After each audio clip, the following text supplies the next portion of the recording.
Is this the dagger?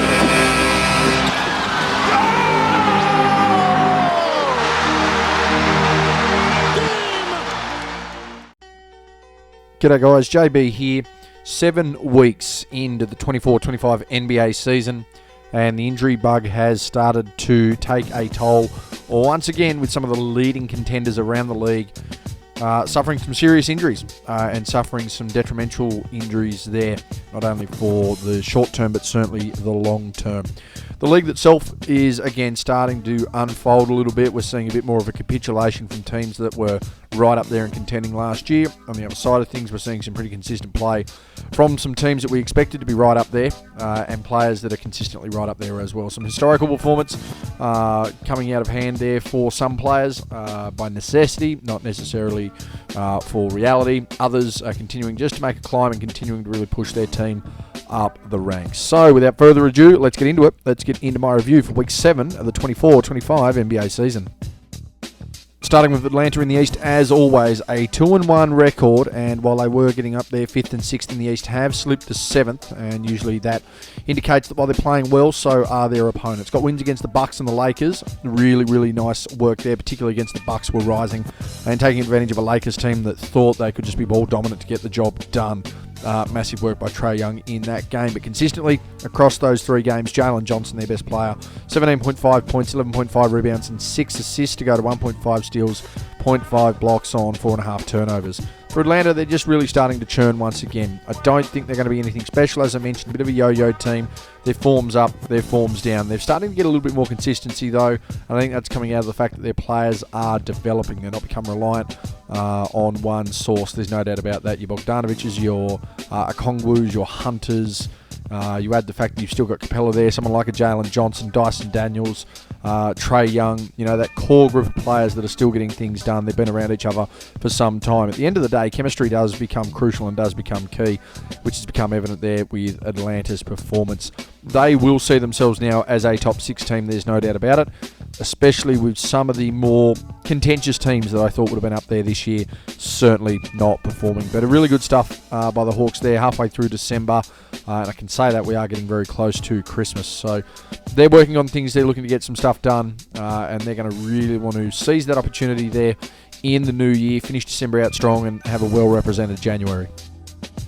It's not going to really matter what month these Celtics represent. They're going to be contenders and they're going to be crucial players in this season. Second in the conference, but I still think they're the standard bearer in the East and very much the standard bearer all across the league. 2-1 record, second in the conference, defeated Detroit and Milwaukee. Getting that win over Milwaukee, extremely crucial, particularly with the way the Bucks have been playing. Detroit, they're certainly better than they were last year. There's no doubt about that. Genuine playing team. But as a leading team, that's the kind of team that you want to absolutely crush and get out of the way. Jaylen Brown, a really nice week once again. 25 points, 4 rebounds, 6 assists per contest to go to 1.3 steals and 0.3 blocks on 3.3 turnovers.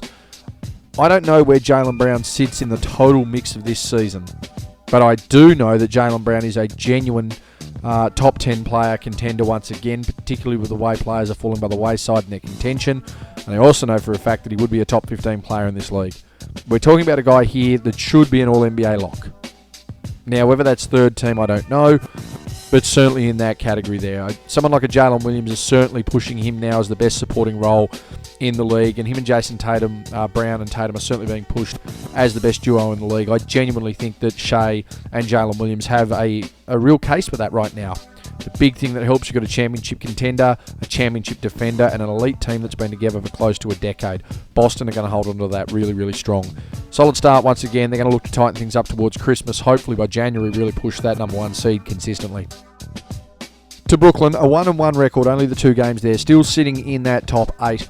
But they got their win against Indiana, and I think anyone who's watched the league this year would know that Indiana certainly have fallen away compared to what they have been. But Cam Johnson, he's been really consistent, really stepping out of his shell, and a guy who's consistently taken steps, ultimately since he absolutely destroyed that dunk in the 2021 finals. 26 points, 5 rebounds, 1.5 assists on the week to go with 1.5 steals, 1 block on 3 turnovers. Again, the crucial part for Brooklyn right now is they have pieces that are going to be key in firing offensively, purely on a bulk standpoint. Cam Johnson's a guy, and there's been plenty of them going through Brooklyn that can be that guy that can be consistent and can get the job done, but you've got to put belief in him. You go through multiple years now for the Nets, your Dinwiddies, your Leverts, players of that ilk that have been able to get out there and get the job done, but haven't necessarily had the belief put in them. Someone like a Mikal Bridges was another. Wasn't necessarily given the belief or the keys to the car. Cam Thomas has certainly been given those now. Dennis Schroeder is certainly being that player as well. But you've got to look at what Cam Johnson brings. Your best ability is availability, as they say. And he's always available. He's always up for the task. He can get it done on both ends of the floor. Is it time for them to just sort of go, hey, if we're going to be producing a player like Cam Johnson, someone like a Cam Johnson now, are we going to seriously look at him being our leader, or are we going to look to try and keep him as that reserve piece? Because if he's that reserve piece and teams come chomping, he's not going to say no to a better opportunity. So I think Brooklyn need to be careful of that. To Charlotte, and it's gone from an MVP conversation with LaMelo Ball to, hey, what's the absolute best deal that a team can get for him in a trade? And that's all happened in the span of about 3 weeks. Notably on that, Charlotte's ability on the court, Charlotte's record on the season has gone down, but again, there has been one constant. A 1-3 record, 13th in the conference. Got to win over Indiana. I think you're starting to get the picture that's being painted for the Pacers there. Brandon Miller, really consistent. And again, a guy who's essentially been overshadowed by two absolute generational players on both ends of the floor, particularly from the fact that they're both 7 foot plus. Brandon Miller, 27.8 points, 4.8 rebounds, 2.5 assists to go to 0.5 blocks and 2 turnovers. Not huge superstar numbers, but certainly consistent enough to know that, hey, the right pick was made. We could have gone with a Scoot Henderson. We didn't. We went with Brandon Miller. Hey, we could have gone outside the realm where we wanted to. They went with a guy who was tried, who was tested, who certainly had a higher floor and a bigger ceiling than Scoot, despite the fact of his developmental issues there in the league right now. For Charlotte, it looks like they're just going to try and get something there at the moment. Whether they get it for LaMelo, I don't know. But we're talking about a guy here, again, in LaMelo, who consistently has just gone and put points up for 50-odd, 60-odd games, got injured, not being there, not being competitive, lost interest. Is that happening again in Charlotte? I don't know. Maybe they've realised what they can get out of Brandon Miller is exactly what they've been wanting to get out of LaMelo Ball. Interesting times ahead. Don't be shocked to see a trade happen sooner or later. For the Bulls, once again, 1-2 record, 10th in the conference. They're going back to their traditional yo-yo style of play that they've had the last 2 years. A good win against San Antonio, and Vucevic continues to be their most consistent player. 21.7 points, 8.3 rebounds, 3.3 assists to go to 1.7 steals and 1.7 turnovers. I actually don't know what the Bulls are doing. The Bulls had a good 3-week period to start this year where you got really up and about, where you got really excited. Zach LaVine had brought in. Josh Giddey clearly fit the mould. Lonzo Ball was back on the floor. You were getting consistent performances out of Kobe White, out of Patrick Williams, out of Vucevic. Now you're just getting a consistent performance out of Vucevic. You're getting glimpses here from someone like a Josh Giddey. But other than that, they're talking about trades for Vucevic. They're talking about trades for LaVine. Patrick Williams apparently is going to get big money somewhere else if he gets traded. I don't see how that's going to happen. Kobe White certainly hasn't been Kobe White. Obviously, Desonmu and guys like that, they certainly don't mind having a bit of contribution here or there, but for the Bulls right now, they've just got to try and invest in something. I mean, we're talking about one of the biggest markets in the league, one of the most storied franchises, albeit for a brief period of time, in league history by comparison to the rest of the competition. And they're not willing to spend money. They're not willing to try and obtain somebody. And the last big glimmer of hope they had was DeMar DeRozan hitting back-to-back game winners. Yeah, great, awesome consistency, awesome marketing. Bit of a throwback to what the team's known for. But they really haven't done anything since, so you've got to believe at some point they're going to start making some moves and try and rejig this roster. Over to Cleveland, they have resumed their spot as the number 1 team in the league, and they've done it pretty effectively as well, getting some good wins on the board. 3-1. How you grade a win against Charlotte, I'm not too sure. Denver trying to get on a bit of a roll with the best player in the league, and Washington. That's probably the best way to put it. Evan Mobley continues to step up and show why he is an all-star contender this year. For me, Cleveland are running at a pace with the performances they're getting out of their players. Hey, we might have 3 all-stars on our team. Mobley still an all-defensive candidate there as well. 21 points, 8 rebounds, 2 assists a game over those 4 games that we've mentioned there. 1.3 steals, 1.3 blocks on 1.8 turnovers. So not only does he get it done on the offensive end, he is a high percentage and a high-profile player defensively, and he's efficient. That's exactly what you need out of a guy that's going to be pinch hitting like this. I know plenty of people have that discussion of, Evan Mobley's not the man. Well, no, he's not. And the criticism would then be going, hey, Evan Mobley, why are you taking over from Donovan Mitchell? Or, hey, geez, why isn't Donovan Mitchell the man? Or, geez, why are you giving up space to Darius Garland? These are the things people have to really be consistent and cognizant of right now. If Evan Mobley's going to be able to come out and give you a consistent 17 and 10, something like 21 and 8 here, and going to give you all-league defense, you need to weigh into that, you need to tap into that, and you need to make the most of it. It's exactly what Cleveland's doing. It's a big part of their development this year. Having a guy like Mobley who's able to step up, who's able to step out, play it at both ends of the floor, good young leadership. He's having a hell of a season, and so are the Cavs. Well, you shouldn't, call it you shouldn't call it a hell of a season. It's certainly a turnaround season, a far better year than many expected. 11th in the conference, 1-2 record here for the Detroit Pistons. A crucial win against a New York team that's up and about, that's firing, and looking like one of the most dangerous offensive teams in the league. Again, Cade Cunningham, he's just continuing to step up and step out. Those empty stats are starting to disappear that we'd seen last year. The team's playing better, therefore his impact is going to be greater. 26.3 points, 8 rebounds, 11.7 assists. There's no doubt about it, Cade Cunningham is a genuine all-star contender this year, and it's going to be really interesting to see exactly whether he gets such a vote moving forward. 0.7 steals, 0.3 blocks on 4.3 turnovers, high usage rate, high possession rate, high turnover rate. We're starting to see that translate into the game more and more. For Detroit, I'm not going to be mad at them if they don't make a play-in. I'm not going to be mad if they're, 9th, 10th seed, slip up a little late as a young team, because ultimately we're talking about a crew of guys that were arguably the worst team to ever step foot on an NBA floor last year. Washington trying to emulate that this year and doing, a much better job. But you've got to understand where the progression's at right now, and it's the same thing I talk about with Orlando, it's the same thing I talk about with Houston. Orlando were 5-20 through the first 25 games of Banchero's career, and they've been a 500 team since. Houston managed to peak at 500 last year. After injuries, bounced back really hard. They're probably ahead of schedule. It's one thing to learn that teams that have been ahead of schedule in the last few years have fallen off quickly. Detroit certainly don't want to rebound and do that. Speaking of teams that may have peaked early and fallen off, the Indiana Pacers certainly feel like they're in that spot there, which is kind of crazy to say considering the years that Halliburton's had, the production that someone like a Miles Turner's consistently put forward, and the all-star level of play that Pascal Siakam can certainly deliver. Over the last week, a 1-3 record. They've slumped to 9th in the East, and their only win was against Chicago. Tyrese Halliburton for them, 19.8 points, 3 rebounds, 7.5 assists, 1.3 steals, 1.3 blocks on 2.5 turnovers. There's, a lot of conversation about how good of a player Tyrese Halliburton is. And I have no doubt about it that he's one of the elite point guards of this league. When he wants to have his mind on, as far as that throwback to a more traditional pure point guard role, Tyrese Halliburton's number one with a bullet. Scores where he needs to, proficient defender, very proficient passer, doesn't turn the ball over, does things at an efficient clip. That's what you want out of a floor general. I just wonder whether there's certain predictabilities with this Pacers offense and the team that's constructed around both himself now and Siakam that just made them really easy to scout. It's just been able to, turn the tables exactly on how they performed. This is the Eastern Conference finalists last year, albeit a swept one. But you don't make the last dance of your own conference if you're not good enough. That's just a simple fact. Right now, they need to find their mojo. They need to rejig. Whether that's trying to change rotations, whether that's trying to engage your stars more, I'm not really sure. But the Pacers certainly are looking like that mighty team that has most definitely fallen. On the other side of the scale, though, you've got the Miami Heat, who, after looking like they weren't going to be able to do much and were fighting to get some consistency, managed to get a 3-0 week together. They've had a really strange schedule, much like Phoenix, a team that had 1 game in 1 week, 5 in a second week. They've now had 3 in week 3. So it does balance out, but it's a hell of a schedule to be trying to run. They managed to get a win in all 3 over some pretty crucial opponents too in the scheme of things. 5th in the conference now, defeated the Lakers, defeated the Suns and the Cavaliers, undefeated on the week. Tyler Hero, massive week for him. 27.3 points, 6.3 rebounds, 6 assists to go with a steal, and 3 turnovers per contest.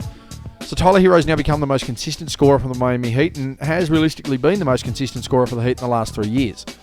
The question is he going to be good enough to step up, step out and be the man in a big moment? If he's capable of doing that, then the Heat have something else they can build upon.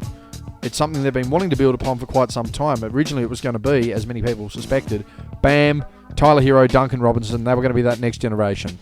Tyler Hero's managed to stay consistent. He's gone from a reserve to a starter to a guy that if he goes to the bench, that's fine. If he starts, he's the leading scorer. Bam Adebayo was predicted by many to fall into a Kevin Garnett mould, and Duncan Robinson was predicted to be the next elite shooter of the league. Neither of which has happened. Bam establishing himself as is. Duncan Robinson finally getting a rebirth. The question is, can the consistency of Hero revive that opportunity for the Heat? They keep playing well, it's a chance. Here's Milwaukee. 2-2 on the record. I didn't mean that to rhyme with here's Johnny. 6th overall in the conference. Defeated Detroit and Brooklyn, so make of those wins as you wish. But Giannis just continues to step up and continue to make a case as to why he may very well be the most valuable player of the league this year, particularly if this team's going to be competitive and he's going to need to continue to harness this level of play for them to have success. 30.8 points, 10 rebounds, 4.5 assists per game. Let's go with 0.5 steals and 1 block on 3.5 turnovers. And I still think Giannis is an elite defender, but I don't think you're going to see him in those top 10 conversations anymore. I don't think you're going to see him in those all-defensive conversations. You are still going to see him in some serious scoring conversations, best all-around player conversations, and I'm all for that. I'm all here for that, and I'm not here to argue that. That's the level of play he's at. But it is an indictment right now on the Bucks that is the level that he has to play at. Realistically, one or two of the best players on the planet for him to get a shot at it. Scoring standpoint, he's able to shoulder the load. Getting on the glass, he can shoulder the load. Needs to be the number one facilitator on the team, can shoulder the load. If he needs to, he can step up and be the best defender in the league, let alone best defender on the team. But why has it got to a point consistently now where he needs to do that? Lopez needs to be more consistent. Lillard needs to be more consistent. Same with the Portis, same with the Middleton, same with the rest of the team. If they're going to rely on Giannis, yeah, they might get to a 5th or a 6th seed, but they're not going to get any further than that. He's going to burn out and get injured, and the last thing that he needs right now is an injury. Over to New York, a team that certainly doesn't need the injuries, but a team that just consistently gets the job done and is able to overcome everything in its way and has one of the most powerful offensive teams in the league. 4th in the conference, 3-1 record on the week. Defeated Orlando, defeated Charlotte, and defeated Toronto. A genuine mixed bag. You go from a top 3 team in the league, albeit just as or just before a key injury, and we'll get to that in a second. You take on a Charlotte team that's pretty inconsistent, the Toronto team that suffered, unfortunately, an injury there to Scotty Barnes, and we're still awaiting a result on that one there. Jalen Brunson, huge week, 24.7 points, 2.8 rebounds, 7.5 assists, 0.5 steals on 2.8 turnovers. You have to remember that Jalen Brunson's putting up 24.7 a game. He's not the team's number one option right now, and he's in a starting lineup that's averaging close to 100 a game. So the fact that he's getting 24.7 points in such a stacked offensive situation right now is mind-boggling, and it just talks about where New York are as a team. They're not a big side. They're not a tall side.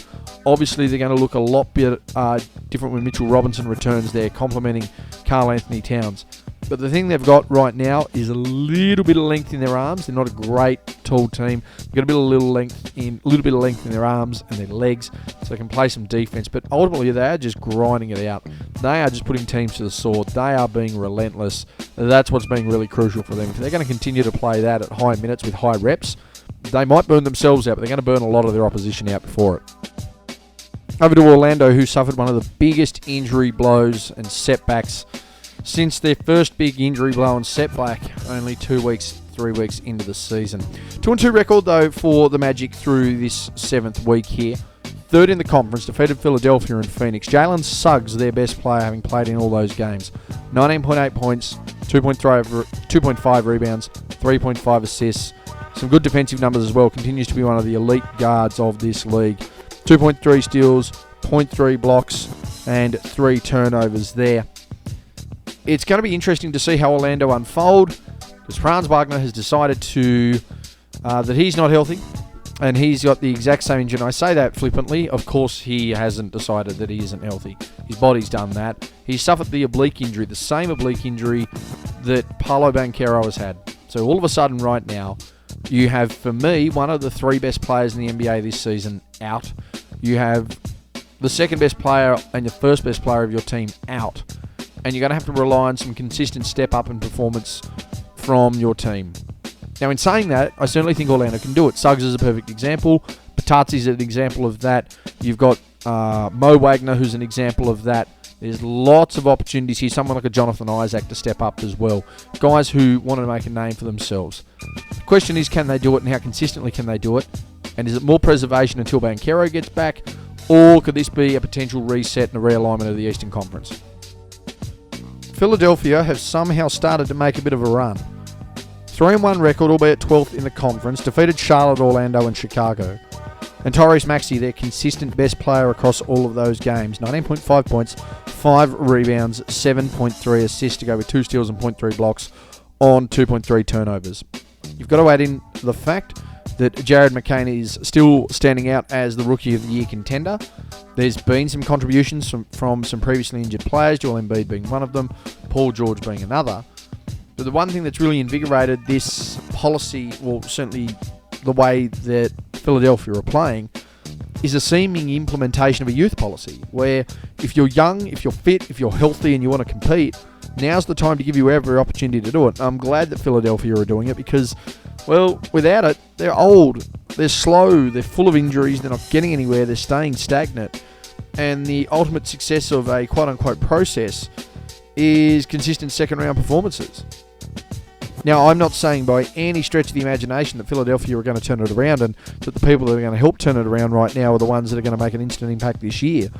But at some point, they've got to invest in the long term. And the long-term issue, as much as I love what Paul George did in 2019 and has done consistently from a leg break, a gruesome leg break, and as much as I like what Embiid can be about at their peak, if they're not healthy and not on the court, you're denying someone else an opportunity. And Philadelphia are just letting the young ones grab it by the proverbial scruff of the neck. Over to the Raptors, who, just as it looked like they were getting back on track, have suffered a blow, and it looks like they're going to be off track once again and going to have to do a mountain of work to get back to it. 1-3 record, 14th in the conference, defeated Indiana. We all know my thoughts on Indiana by now at this stage. But a nice week from RJ Barrett, 23.5 points, 8 rebounds, 4 assists, 0.5 steals, 0.3 blocks on 2.5 turnovers. I don't think anyone's going to deny the fact that RJ Barrett's having a breakout year as far as number one option is concerned. I think plenty of people can deny the fact that RJ Barrett's ability to do this has been there for quite some time, because a lot of people are going to do that, and it has been there for ages. It's just a matter of having been watching the games when he was in New York, having seen the performances that he's having in Toronto. So I don't think anyone's really shocked if you followed RJ Barrett's career arc there. But what people are going to be shocked at now is that Scotty Barnes has re-injured himself in that most recent game, ironically, against New York for RJ Barrett. And the number one talking point about that is his line there saying that he cannot feel his foot. Now, currently, the reports are that it's a sprained ankle. Obviously, it's not a great sprained ankle, particularly if you've got to be helped off the court in that manner and you're delivering that kind of vocalization of your injury.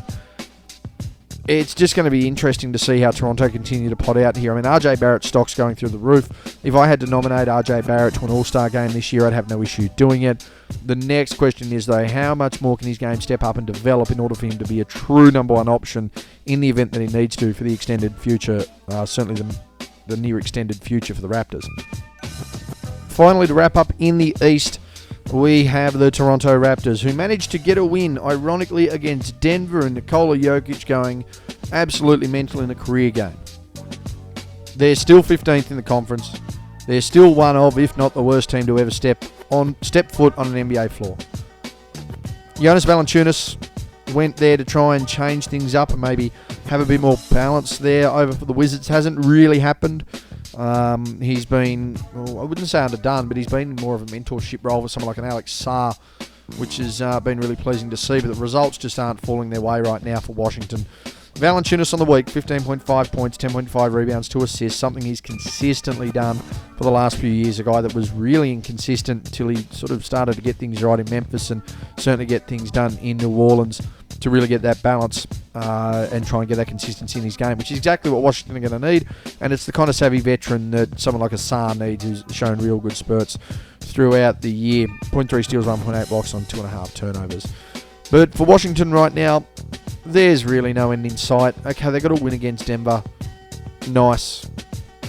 Sun shines out of a dog's proverbial once in a while, right? Washington just happened to have their night. While arguably the greatest player of the 21st century, yes, arguably the greatest player of the 21st century, had a career night no one else fired.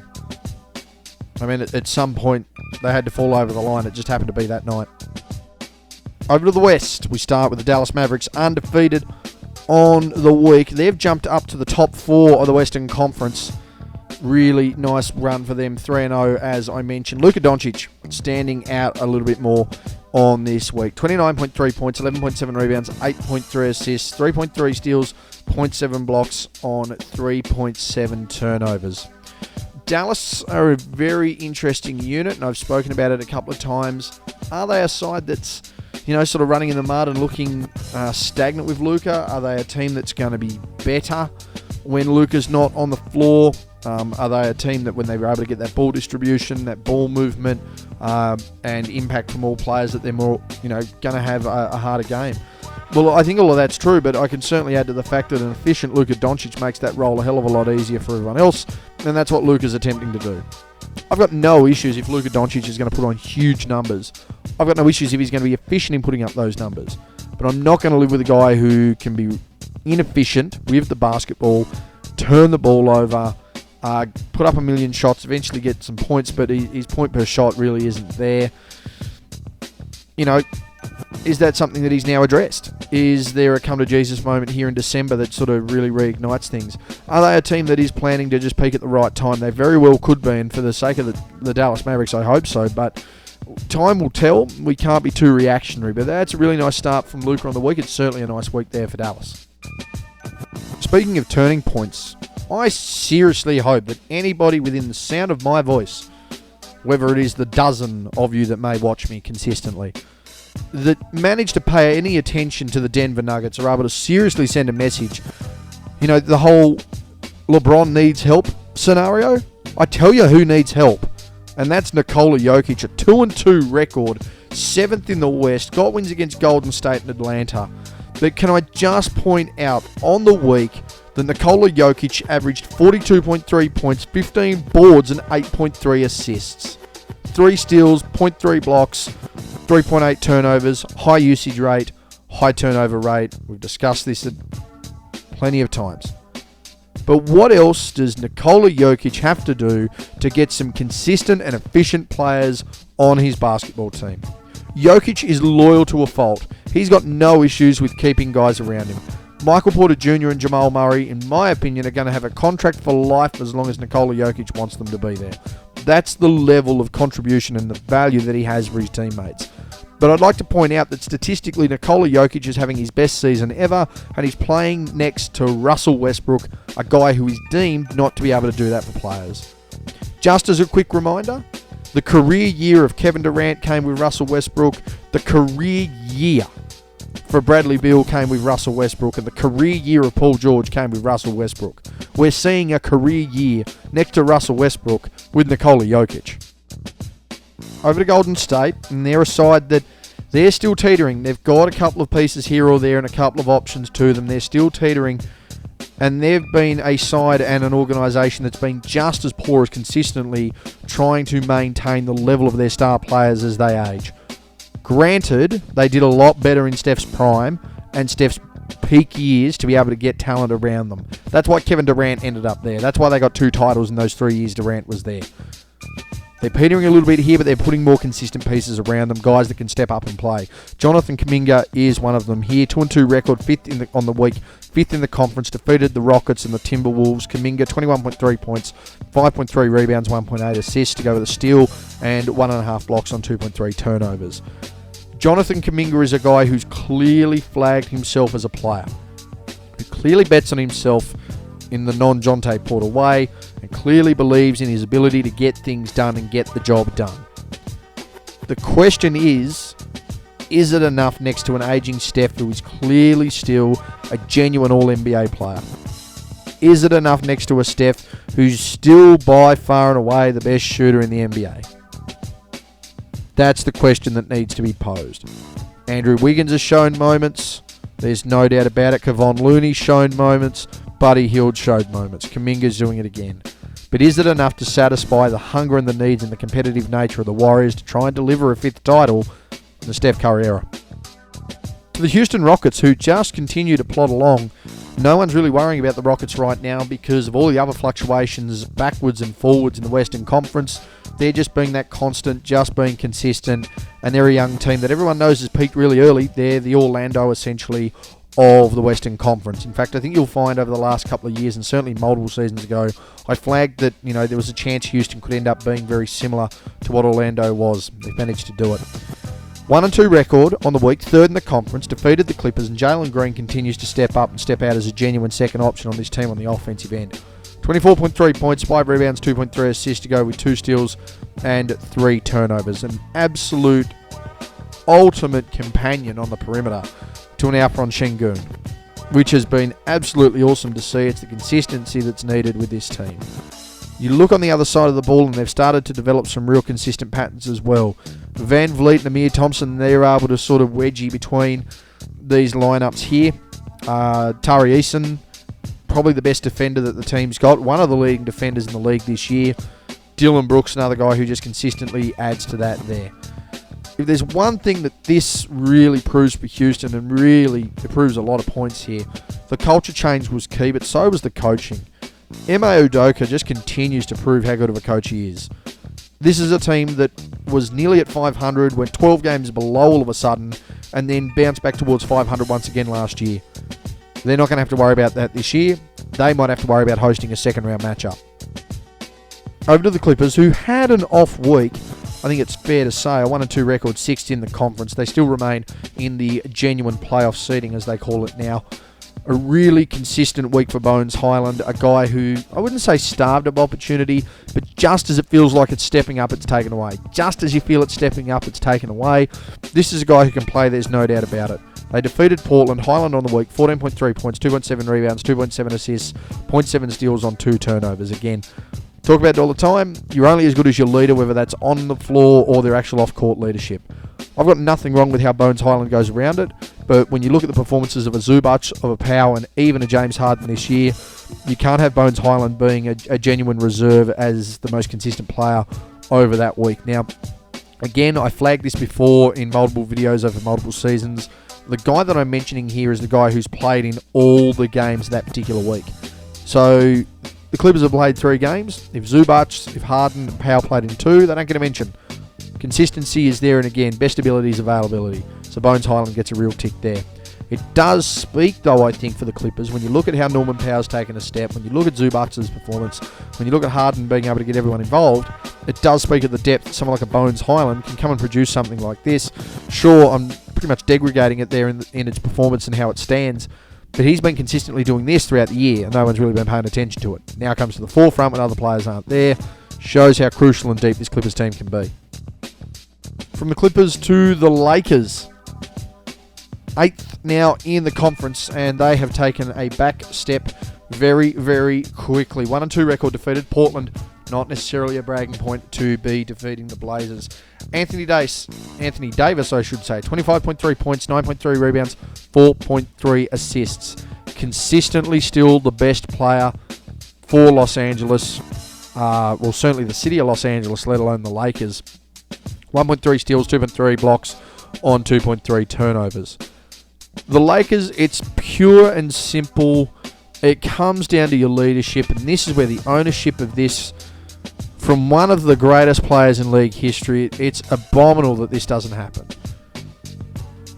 Their leadership isn't strong. Their ownership of their culture isn't strong.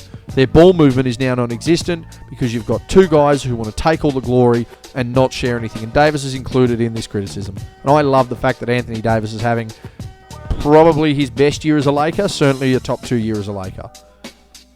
But when it comes down to crunching the numbers and comes down to nut crunching time, it falls back to the leaders of your ball club. If the coach calls you out and wants leadership, don't sit there and say, yeah, everyone's got to step up. No, put your hand up and say you're not playing good enough. That's something LeBron James isn't doing. It's all now falling onto Anthony Davis, and in vice turn, Anthony Davis is not putting his hand up either. There's a lot wrong with Los Angeles right now. Their ball movement's not there, their leadership's not there, their character's not there, and they're just slowly but surely tumbling down the rankings. Speaking of teams that don't need to worry about that because they've put their hand up and they've just been accountable, that's the Memphis Grizzlies. 3-1 record on the week. Defeated Sacramento, defeated Boston, played Washington. They're second in the conference right now. And a lot of it comes down to the consistency and the leadership and play of their team, the ball movement, the involvement. If you want to know what the Lakers could be, look at Memphis. And if you want to know what Memphis could be with a culture issue and injuries and just an absolute discombobulation of not wanting to be anything, go and look at the Lakers, because that's ultimately where it's at. Jaren Jackson to me is continuing to step up, continuing to step out. If it wasn't for me, if it wasn't for Dyson Daniels, and if it wasn't for Victor Wembanyama, Jaren Jackson Jr. would be in the conversation once again as the Defensive Player of the Year. He's had a really consistent year, and he only has to be a pinch hitter scorer. He doesn't need to be this really big, numbers guy, even though he is one of their 3 leading scorers, is consistently on offense, and he is clearly their best defender. 19.8 points, 5.5 rebounds, 1.5 assists. I think he can be better on the glass. But 1.5 steals, 2.3 blocks on 2 turnovers. He's leading by example. You don't hear about it because Memphis don't get covered. Jaren Jackson Jr. just goes out and plays basketball. I saw Peter Vesey, I should say, one of the leading writers of the last 30 years of this game, call him one of the best ambidextrous basketball players since Larry Bird. That's a hell of a compliment. People would know that because they're not watching, but Jaren Jackson Jr., along with the Memphis Grizzlies, having a hell of a season. Teams that could be having a hell of a season, again, you're not sure whether they're trying to prime themselves for a run, chemistry still there, accountability still there, I don't know. That's going to be the Minnesota Timberwolves. They're 9th in the conference, a 2-1 week, but they're starting to play very similar to how Chicago play over in the East. They're a team that shows this great potential. Geez, they're threatening. Look at everyone buying in, getting involved. And then on the other side of things, it's like you don't reward players. You're blaming everyone else but yourselves. You're settling. That's what it feels like for Minnesota right now. Anthony Edwards is still having an all-star level season, and I think that's the best way to put it. 24.3 points, 5 rebounds, 6.3 assists, 2 steals, 0.7 blocks. But here's a team that's starting to settle. A team that's willing to just worry about jump shots. You've got really capable wings on this team. Really capable players. Really contending bigs. Yet, somehow, after waving Denver off the court, you basically got waved off the court last year against Dallas and haven't recovered. Anthony Edwards starting to settle for jump shots. Understand it's important for him to work on his outside game. But we're talking about a guy here who's at his best when he's being aggressive and attacking the rim. We're talking about a Mike Conley who, along with a Jaden Daniels and a Nickeil Alexander-Walker, Jaden McDaniels, Nickeil Alexander-Walker are able to lock in defensively. But they're not doing that right now. And all of a sudden the blame comes back to a Randall who's new to the team and a Gobert who doesn't get touches. Strange times there in Minnesota. So the injury bug is starting to wear off out there in New Orleans. But the fact that they're the worst team in the West certainly isn't. A 1-2 record, got to win against Phoenix, so that's a nice pop-up for them there. As I mentioned, still last in the West. Dejounte Murray, good to see him back. Good to see him consistently there. And hopefully he's not going to be underutilised or underappreciated like he was in Atlanta. And vice versa, like his trade piece in Dyson Daniels was in New Orleans. 20.3 points, 6.7 rebounds, 6.3 assists, 2 steals, 0.7 blocks, 2.7 turnovers. When Dejounte Murray wants to be a committed player, when he's not injured, when he's invested and there's belief put into him, much like there was last year when Trae Young wasn't available, much like there was during his best year for me in San Antonio, he's one of the best two-way players in the league. He has that Drew Holiday ability if he really wants to. But you've got to buy in. You've got to invest and you've got to believe. And if he doesn't sense any of that amongst himself, then all of a sudden you don't see that kind of performance. Granted, it would be very helpful if he had some health around him. If Zion could stay fit. If Brandon Ingram could stay uninjured. If CJ McCollum could stay uninjured. If Trey Murphy and Herb Jones are about. That would certainly make things easier. But when you've got teammates that are suggesting they want to be in a winning environment and they're not playing conducive basketball to winning, you want to be traded somewhere for an easier path, you can see why someone like a Dejounte Murray might not be too invested. Be interesting to see going forward how New Orleans deal with that. From the absolute worst, the dregs of the barrel, to the absolute best of the conference. 3-0 record, undefeated on the week. Number 1 seed in the conference, the Oklahoma City Thunder. And it's absolutely remarkable when you consider that their best player, and arguably one of the best players in the league right now, isn't necessarily getting that consistent appreciation for his game. But man, Jalen Williams really taken a step this year. I know he had a good year last year, but he has really taken a step this year. And yeah, I'll put my hand up and say maybe I just wasn't paying too much attention last year. Maybe I didn't see it exactly. But Jalen Williams right now is going punch for punch on what he's able to do on both ends of the floor, whilst producing offensively at times to the equivalent of a Shea Gilgeous-Alexander, who was the runner-up MVP last year. The league is starting to turn a little bit with the way perimeter players play. It's not just going to be an all-out, flat-out offensive game. The contributions that they're providing on both ends of the floor are really rejuvenating the way that a perimeter player looks at the game. Because why not? Now, I very well could have gone Shea Gilgeous-Alexander as the player of the week here for OKC. I nearly did. But when you look at the consistency, when you look at the impact on both ends of the floor, when you look at the step up, it's so hard to go past. And again, it's a big reason when someone like a Jalen Williams can step up and play like Shea Gilgeous-Alexander, there's a reason your team is going to continue to compete and continue to be successful. Speaking of fortune favouring the brave and getting some consistent performances out of your number 1 and 2, the Phoenix Suns can get that, but they just don't seem to be able to get it with everyone on the floor at the one time. A 1-3 record, now 10th in the conference.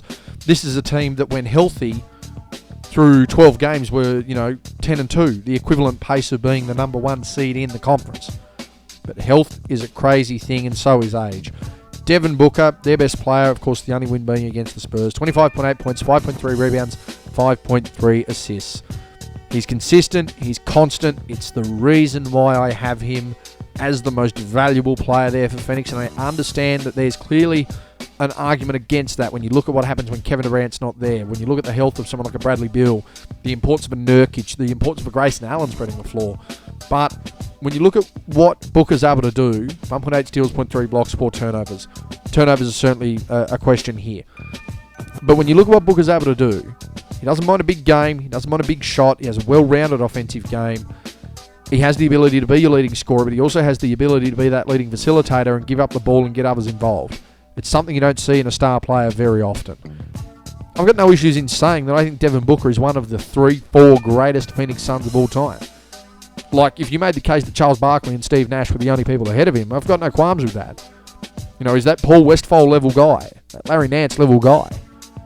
It's just something to consider there. But 1-3 record on the week, 10th in the conference. Health is an absolute mother Canucker in this situation. Plenty of people enjoy having their tyres pumped up. I don't think an ego boost is against any of us. And for those of you that know me, not only with what I do on YouTube, but certainly from a personal standpoint, you'd know that I'm certainly not adverse to a tyre pump up either. But I tell you what, if I'm the Portland Trailblazers, I'm trying to find a tyre to pump up at this point, because you go from a team that somehow pulls out a 3-1 week, a 2-2 week, and consistently battles away and produces some great defensive efforts, some outlying offensive efforts, some consistent pieces and players that look like they're going to be able to make their way onto another team that are going to rebuild this squad, to a week where your best player in DeAndre Ayton averaged 12 and 9.